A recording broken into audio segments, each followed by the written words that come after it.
Good morning. It's been 31 years since we graduated, so time passes. 1957, my mom and dad graduated from here, so that was quite a while ago. And then, I can't remember the exact year, my sister graduated here also. I'm not sure when was that. And then my daughter, Natalie, she went through school here for the 4-year course. And can't remember exactly when she finished either, to tell you the truth. So it's been in our family to be always at NBBI, and we thank the Lord for the school and the influence it had on us. When I was growing up in Argentina, Mom and Dad were missionaries down there, so I grew up with Spanish and public schooling and everything, so that's why you hear my accent, strong accent. And when I came here to school, there was a lady by the name of Mrs. Breeden, and she took me into teaching me some English because I could speak it, but I could not write it. And so I'd take all my classes down in Spanish, and then I'd go up to my room with my Webster's dictionary and try to put it the best I could into English. So it was double work for me to try to get things together. And many times when we had exams, I'd write things in Spanish. So if they were wrong, and the teacher said, what did you try to put there? Well, what is the answer? I said. What is the answer? So that's the way it went for a few years there. As some of you I see are sitting with your friends, I mean girlfriends. We weren't allowed that at school. You know, girls would sit on this side, guys on this side. There was what was called 1 hour where you could talk to your friend. And it would be best in school not to have a friend. That way you could talk with her all the time. But if you did have a friend, then it was over with. You couldn't talk with her but for 1 hour. You had to go before what was called the Sanhedrin and tell them that you were having a friend. And then all the rules came down on you. So it was wiser, I've started to think about it after, wiser just to not so-called have a friend. That way you could be with her all the time. But they'd pick up real quick on that. But that's where I met my wife. I came from Argentina. The school allowed me to come in at half of the year. It was in the month of January when I came. I had been doing Bible school in Argentina, so I came up and they accepted those years that I had for half a year here. So then we finished in 1987. We started a friendship, and then we went on this trip that the school always provided, which was to go to New York for door-to-door. And so we went, and it was during that trip that we started to start a friendship, and then I thought it was probably just because we were together that I liked her, so I decided to cut it and say, no, we'll try to see if this is a lot. But I couldn't get her off my mind. And so years ago, the way you did in the dining hall was they took a number. So you wouldn't sit in the same table the whole week with your friends. You'd always switch tables. You remember that, Beth? So what happened was, the day we got back, I prayed and said, Lord, if it's thy will for Lisa to be something for me, I said it was an issue of 15 tables, okay? And she was a waiter at the table. So all I said was, Lord, if you want something to go on, then let me take out the same number for this week. That way I can know her a little bit more. And we got the number, and we used to have to stand in front of our tables. Then the head man there, always different, one of the teachers, would read a chapter from the Bible, and then we'd pray. And I threw my number there, and guys on one side, girls on the other. I didn't look who was at the table. And when I sat down, right in front of me was her. And I, like Gideon, said, no, can't be right. It can't be right, I said. No, it can't be right. Can't be right. So I decided, let's keep on throwing out the fleece, see what works out. And one thing after another, it just keeps the Lord kept confirming, this is the way, walk ye in it. And so I tried to dampen things because, you see, since 9 years old, I've wanted to go back to Argentina and serve with my dad. And so I didn't want anyone nor anything to get in the way. And I was really scared that maybe Lisa, who had never been outside of Canada, would at some point in time, even after we were married, decide that she didn't want to go. And that would have been the end of my ministry. And so it was more important to me, the purpose that God had put in my heart since the age of 9, to serve Him beside my father, than to have a wife and family. No such things as cell phones during those years. If you had a cell phone, you were rich. So the way we communicated was through notes. So we'd write things, then we have some special messengers that would be able to get the notes over to that dorm, and then that way, and that's the way we would work at each other trying to communicate. But it was unbelievable. We talk about this with my wife all the time. We fought a lot. We did. We fought a lot. And, well, one day I said, I don't know, and we were fighting about it again, and I said, I don't know. And she answered me with such wisdom. She said, okay, don't trust my word anymore. Seek the Lord, and if He doesn't confirm it, then let's finish. So I went up to my dorm and I said, Lord, this week will be a week where you'll have to speak to my heart. You'll have to teach me. And maybe your condition was different, but I came up from Argentina, and in this school, I don't see the boys don't have ties on. It was required that we use ties, and I never wore a tie in Argentina. And when I got here to the school, my dad had given me one tie, a red tie. He said, I think you have to wear a tie on Sundays. We had to wear them every day. And everybody thought I liked red. That was the only tie I had. And I remember thinking I had a lot of clothes. I came in, my closet there, up there in the dorm, you know, that's not that big, but I came put my stuff in. I had over half left over their space. And my other friend, dorm mate, he came in and he put his stuff in and it wouldn't fit. And then he came over to my side. Can I use your side? Sure. I thought, poof, he's got stuff. I don't have nothing. And I called my dad. I said, Dad, I need ties. I need ties. So I was very poor. I remember I used to buy a rose to my wife, which was my girlfriend at that time. It was up on the hill here. Remember? I don't know if she still sells roses or not, but it used to be a place up here that sold roses. And I'd walk up there because I didn't have a car, and then come back with one rose. It cost me $5. That was a whole lot of money then. And I'd buy one every so often when I could. So I was poor as church mice, and we didn't have anything. And so I said, how are we ever going to get married and have anything? And we were reading the book of Matthew. And the Lord spoke to us strongly in Matthew chapter 6. Well, through that chapter, the Lord confirmed. It was another student that was in his second year named Charlie Story.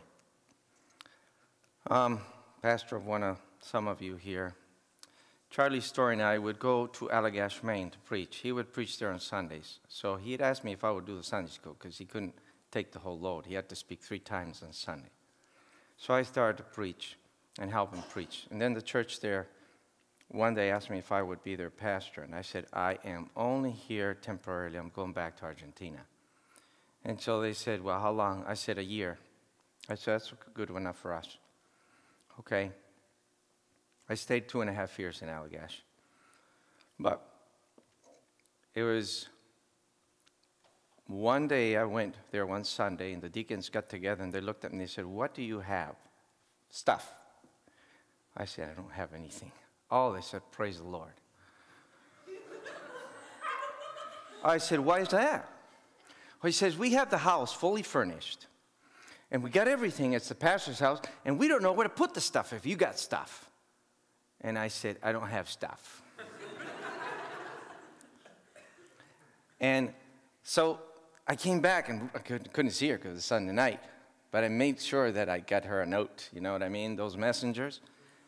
And I said, everything's provided. We got everything. That was a confirmation. It is her. My dear wife has been behind me for 26 years. Learned the Spanish language in a way that I am amazed. She likes to read her Bible in Spanish and speak in Spanish, and she drinks our national drink, which is mate. For those that know anything about it, it's just a tea in a cup and a straw, but everybody sucks of the same straw. And I know you wouldn't like that and you won't do it, but that's the way it is. That's the way you do it in Argentina. Your visits are not like here. I had a pastor tell me, how many visits do you make in an hour? I said, in Argentina, in an hour? You do one visit every 2 hours. It's just culture. You don't walk in and then walk out. He said, I make 4 visits in an hour, 15 minutes each visit. Wow, that's great. I can't do that down there. We're just not made that way. We're not wired that way. That's the way Argentines are. It's just not that way. Well, I wanted to work my dad. I'm making it short. I want to get into the word, but most of you guys don't know me from a hole in the ground, and I don't know you guys. So just so you, if you have any interest in wanting to talk or share anything, that's fine. We're here to do so. But the issue was this, that I went to work with my dad, and my dad was everything to me. He taught me everything, and then all of a sudden, one furlough, he came back. The mission had not allowed me to work with my father. They thought it would be conflictive with other missionaries, so I said it's okay. And so we were starting to work in the city of Ezeiza, which just 26 years ago we started in. Today we're back on furlough to go back to a new city, and we thank the Lord that He's allowed us to leave a national pastor and work, and we're going to go back to start a new work in a new city where there's no gospel witness whatsoever.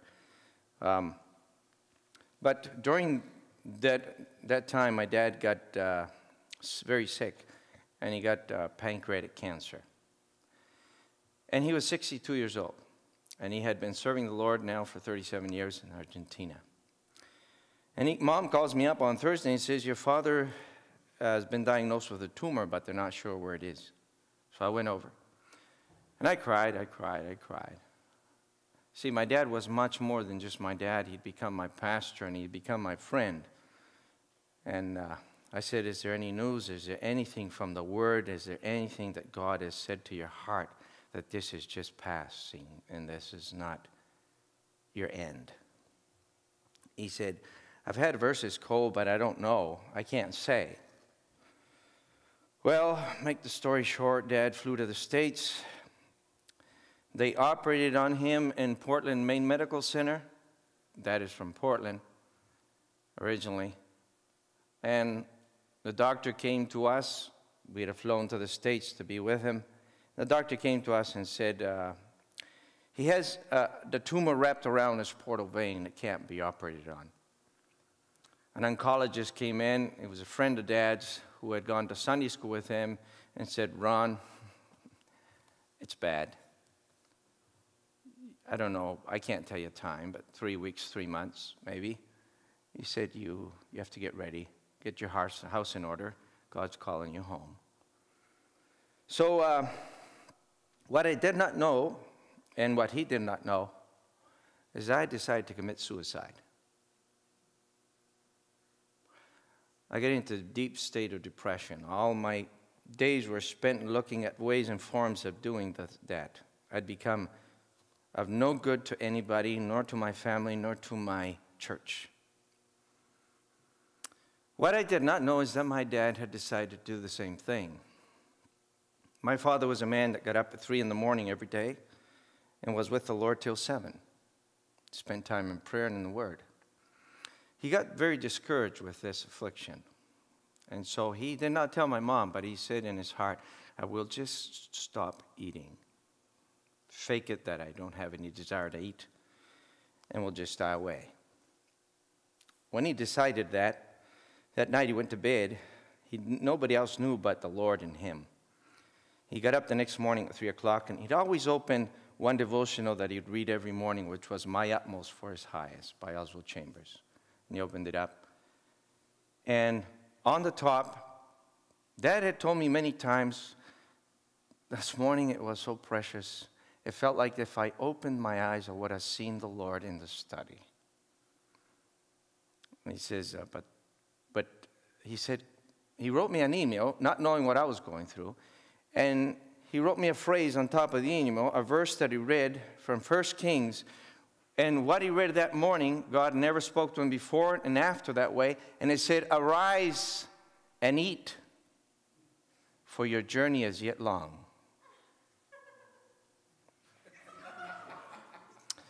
My dad, that was a word that the angel tells Elijah when he was wanting to take his life, when he was discouraged, and he wanted to die. And the God of the universe sent an angel not to reveal some profound doctrinal truth, but to speak of a temporary moment in life, things that he is the only one that created. And he said, run, just go ahead and eat.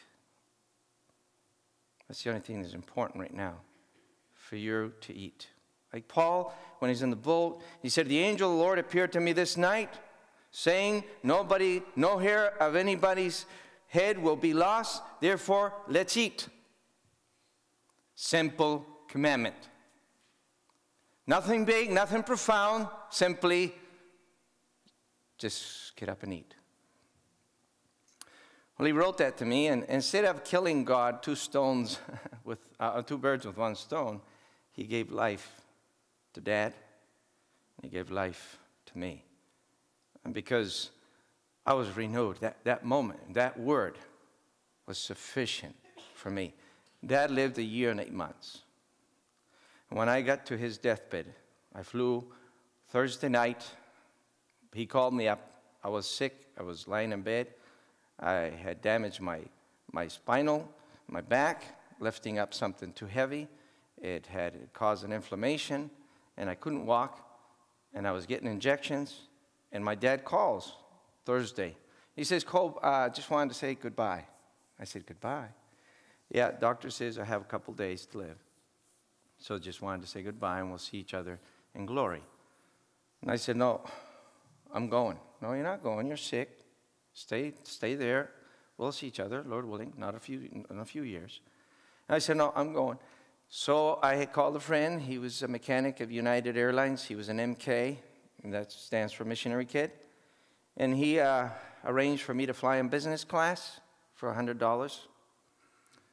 And I flew to the States, and there they had a bed ready for me in Portland Main Medical Center. I walked in, and I stood beside Dad. He was absolutely yellow. He had morphine going in him constantly. He was in desperate pain. But he said to me, he was all yellow. I said, Dad, you're all yellow. He said, well, I'm trying to become Chinese before I die.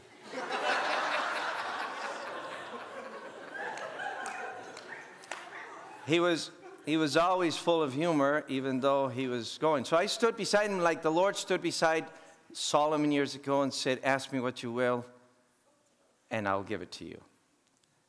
And I said, Dad, if the Lord were to stand beside you here and say, ask me 20 more years in Argentina, would you ask him for that? And he said, no, I'm ready to go and be with him. He wakes me up every morning with Isaiah 41, verse 10. Fear not, I am thy God. Be not dismayed, I am with thee. I will strengthen thee, I will uphold thee. Well, the Lord took him that Sunday at 3:20, something like that, p.m. And we were standing around the bedside, and I was still there, and my mom, I felt her grab my hand, and she said, I want to tell you something. And I said, what's that? And she said, your father taught us not only how to live, but how to die. The Apostle Paul told the Philippians in chapter 1 that he wanted to magnify Christ in his body, whether by life or by death. And I want you this morning to turn in your Bibles for a few minutes that are left. We'll continue tomorrow morning with Philippians chapter 3. It's very difficult for me sometimes when you just have to share a couple messages to know exactly where to go and what direction to go and what to share with you folks. But I guess the spirit of the Apostle Paul has been a spirit that I've studied over the years that has impacted my own life. I've had 3 or 4 men that have really made an impression upon me. One was my dad. Another was a deacon of the church in Allagash, Maine, that a couple of weeks ago went to be with the Lord. He was 70. The Lord took him of a heart attack in his sleep. I remember when I began to hear him years ago, his name was Edward Kelly. And God used him immensely in me. I came back and spoke to Mr. Breed and Mr. Dowie, Mr. Robbins, which were the teachers at that time, and asking him questions about what I was hearing from this deacon. Because I asked him, because if I were to ask you this morning, if you were to summarize the gospel in the book of Romans, from what chapter to what chapter would you go with it? And I remember years ago I asked my teachers, and I won't tell you what the response was. But when I got to Mr. Breed, and he said, the gospel is Romans 1 through 8. Okay, I said, I needed to hear that. Because all of these years, I guess I've been hearing Romans 1 through 5. And I guess I haven't understood the depths of the gospel. And you know, in our evangelical movement today, sad to say, you have this gospel that's been distorted, which Paul deals with in the book of Galatians. But what I want to share with you, young people, this morning is the spirit of the cross, not the historical cross, not the one that really was associated with 2,000 years ago, but the spirit of the cross that did not begin in 33 AD, but began in the heart of eternity. See, it's that message that really compels my heart. The message of Calvary that was in the heart of God in eternity, and it's the message that is praised and worshiped in Revelation 5. It's the highest form of adoration in heaven, Calvary. It's the worship of what Christ did at Calvary. It's not the spirit of something that's happened in 6 hours, which is very important. Because I believe those 6 hours teach us more than the 6 days of creation. And the story that is going to be told throughout eternity, whom God will be the teacher according to Ephesians chapter 2, verse 7, is that he will speak of Calvary to us throughout all ages without end. That is, what Christ did in 6 hours cannot be told in eternity. We can't begin to speak of what happened in those 6 hours. We can't begin to understand the mind and the thoughts of God at Calvary. Now, if Job was right, and I think he was, when he quoted in chapter 26 and verse 14 about the universe being the border of his ways, what is that? Well, the Hebrew word is this. It's the hem. It's this part in the bottom of my pant. It's the hem of his garment. That is, if creation, the universe, everything that he's done, everything, how he filled the oceans, how he filled the sky with stars, how he filled the earth, everything in its immensity, which is innumerable, is but just the hem of his garment, then how great is the rest of God? If the universe is just a whisper of him, it's just a whisper of his wisdom, just a whisper of his knowledge, just a whisper of everything that God is, then how great it is. It is just the door, the hedge of outside of his house. If you come by the hedge and you see the universe and say, wow, this is just a gateway, how much greater must be his house and the person that lives in it? The universe is but a whisper of God. It speaks little of him. Oh, it's volumes to us because we are so finite. But it's just a mere whisper of God. And yet it's not compared to Calvary. In Revelation chapter 4, you have God being adored as the Creator. Revelation chapter 5, you have Christ being adored as the Redeemer. If you study the two chapters, you'll find that in Revelation chapter 4, he is being adored by 24 elders and by 4 living beings. And that was it. But when you come to Revelation chapter 5, you have all heaven, all the angels adoring the Son who was crucified, who was, like Revelation says, slain before the foundation of the world. And it's this, look at it with me, chapter 3, verse 10. This was my dad's favorite verse. I don't want to read outside of the context. We are taught to teach in context, and I don't have time to go through the whole spirit of the Apostle Paul and his epistles.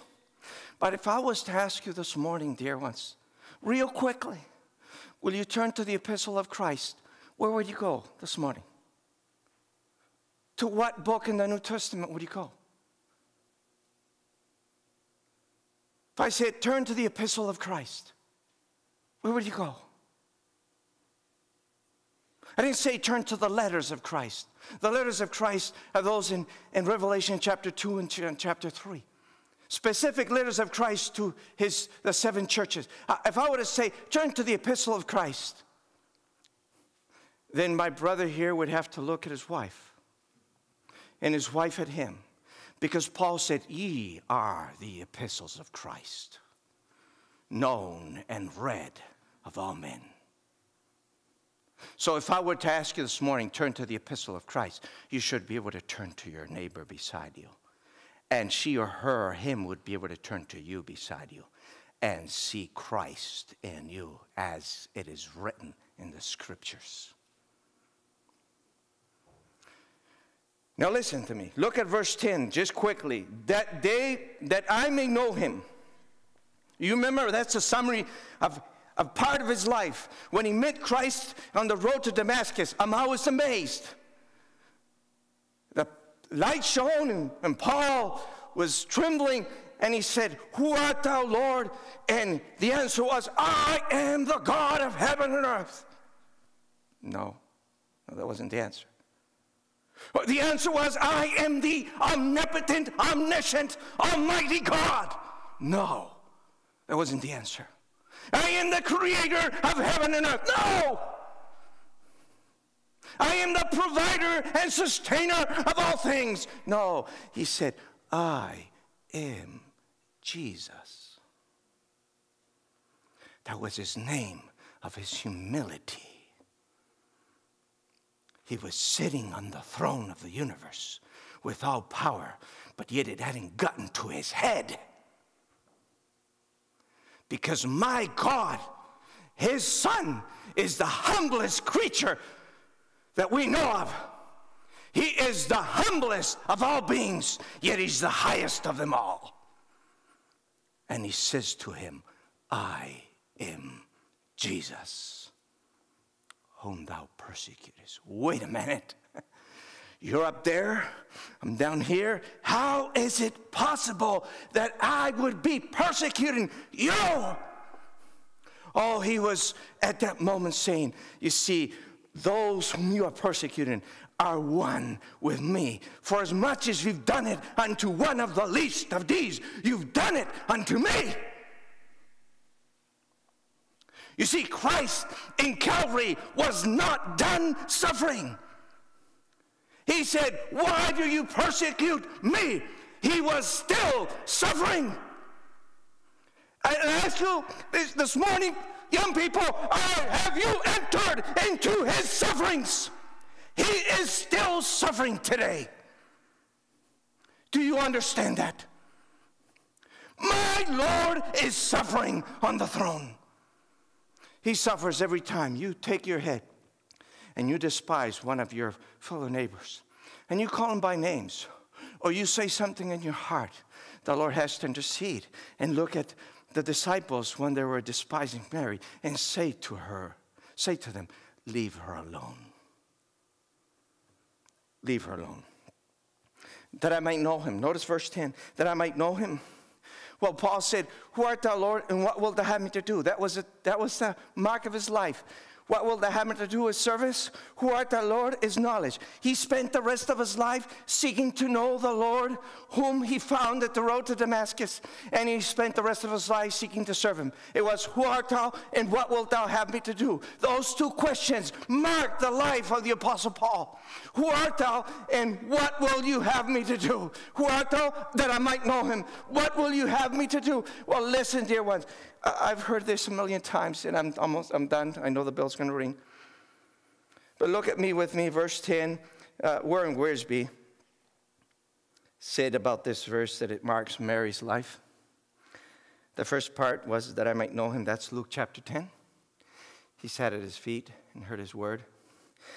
The power of resurrection, that's John chapter 11. She grabbed him at his feet and said, if you'd only been here, he would have not died. That was her brother Lazarus. And she saw the power of his resurrection. And then the fellowship of his sufferings. That's John 12. When she took the box of alabaster box and broke it at his feet and did it in memory of her sufferings. She was always at Christ's feet. Can I ask you something this morning? Dear young people, are you at his feet? Do you want to know him? Do you want to know the power of his resurrection? Do you share in the fellowship of his sufferings?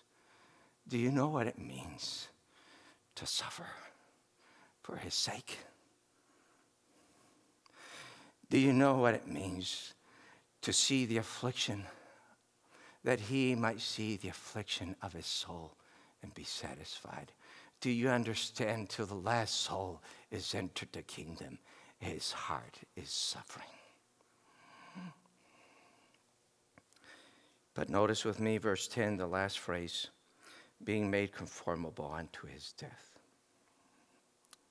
Dear ones, you can go through the New Testament this morning, and you can see if you can find a verse that says that we need to be like Jesus in his life.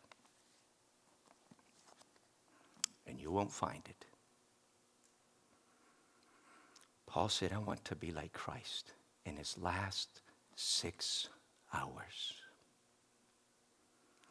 To be conformable to his death. I want to talk to you about that tomorrow.